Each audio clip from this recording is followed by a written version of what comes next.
ഇവാഞ്ചലിയും അനുദിന സുവിശേഷ വിചിന്തനം. ഈശോമിശിഹായിക്ക് സ്തുതിയായിരിക്കട്ടെ. ഏപ്രിൽ 28 പെസഹാകാലം 2-ാം വാരം തിങ്കൾ. ക്രിസ്തുവിൽ എത്രയും സ്നേഹവും ബഹുമാനവും ഉള്ളവരെ, ഇന്ന് നമ്മുടെ വിചിന്തനത്തിനായി തിരുസഭാ മാതാവ് നൽകുന്ന സുവിശേഷ ഭാഗം യോഹന്നാന്റെ സുവിശേഷം 3-ാം അധ്യായം 1 മുതൽ 8 വരെയുള്ള തിരുവചനങ്ങളാണ്. ഇരുട്ടിൻ്റെ മറപറ്റി നിക്കോദെമോസ് യേശുവിലേക്ക് നടത്തുന്ന യാത്രയും അവർക്കിടയിൽ രൂപപ്പെടുന്ന സുന്ദരമായ സംഭാഷണമാണ് ഇന്നത്തെ സുവിശേഷത്തിൻ്റെ പ്രമേയം.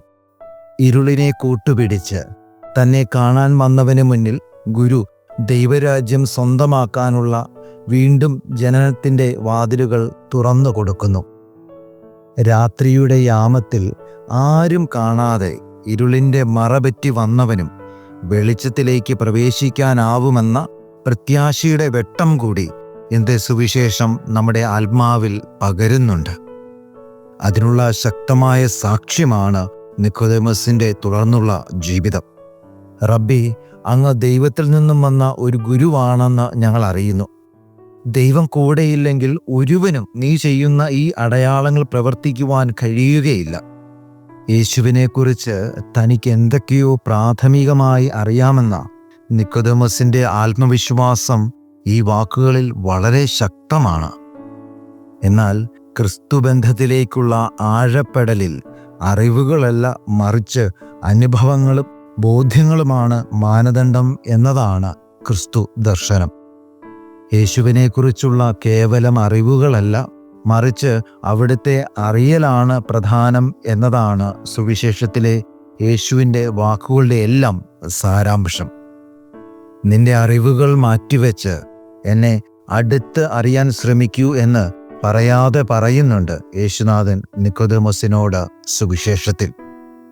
വീണ്ടും ജനനം എന്നത് കേവലം അറിവിൽ നിന്നും ആഴമായ അറിയലിലേക്കും അനുഭവത്തിലേക്കുമുള്ള വളർച്ചയായി കൂടി നമുക്ക് ധ്യാനിക്കാവുന്നതാണ്. അതുകൊണ്ട് ദൈവത്തെക്കുറിച്ചുള്ള അറിവുകളിൽ മാത്രം സംതൃപ്തരാവാതെ അവിടുത്തെ അടുത്ത് അറിയുവാൻ കൂടി ഓരോ ക്രിസ്തുശിഷ്യനും പരിശ്രമിക്കണമെന്ന് നിക്കോദെമോസിൻ്റെ ജീവിതത്തിലൂടെ യേശു നമ്മളെ പഠിപ്പിക്കുന്നു. അറിവിൻ്റെ പ്രലോഭനങ്ങളിൽ കുരുങ്ങിപ്പോവാതെ, ആത്മസംതൃപ്തി കണ്ടെത്താതെ, ദൈവത്തെ അറിയുവാനുള്ള ആഗ്രഹത്തെ ഉജ്ജ്വലിപ്പിക്കുവാൻ അനുനിമിഷം നമുക്ക് പരിശ്രമിക്കാം. കാരണം ദൈവത്തെക്കുറിച്ച് അറിവുള്ളവരെല്ലാം അവിടുത്തെ അടുത്ത് അറിഞ്ഞവർ ആകണമെന്നില്ല. പക്ഷേ അവിടുത്തെ ഹൃദയം കൊണ്ടറിഞ്ഞവർ, അനുഭവമാക്കിയവരെല്ലാം അവിടുത്തെക്കുറിച്ചുള്ള അറിവുകളിൽ കൂടി സമ്പന്നരാണ് എന്നതാണ് യാഥാർത്ഥ്യം. അതുകൊണ്ട് അടുത്തറിയുവാൻ നിക്കോദെമോസിനെ ക്ഷണിക്കുന്ന ഈശോ എന്നെയും നിങ്ങളെയും ഇന്ന് ക്ഷണിക്കുന്നുണ്ട് സുവിശേഷത്തിലൂടെ.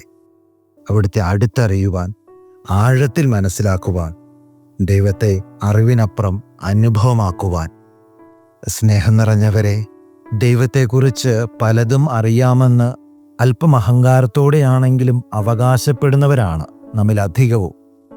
ദൈവത്തെക്കുറിച്ചുള്ള അറിവുകളിൽ അഭിമാനിക്കുന്ന ഞാൻ അവിടുത്തെ എത്രത്തോളം അറിഞ്ഞിട്ടുണ്ട്, അറിയാൻ ശ്രമിച്ചിട്ടുണ്ട് എന്ന സ്വയം വിലയിരുത്തലാവട്ടെ നമ്മുടെ ഇന്നത്തെ ധ്യാനം. എല്ലാവർക്കും ഒരു നല്ല ദിവസം ഒത്തിരി സ്നേഹത്തോടുകൂടെ ആശംസിക്കുന്നു.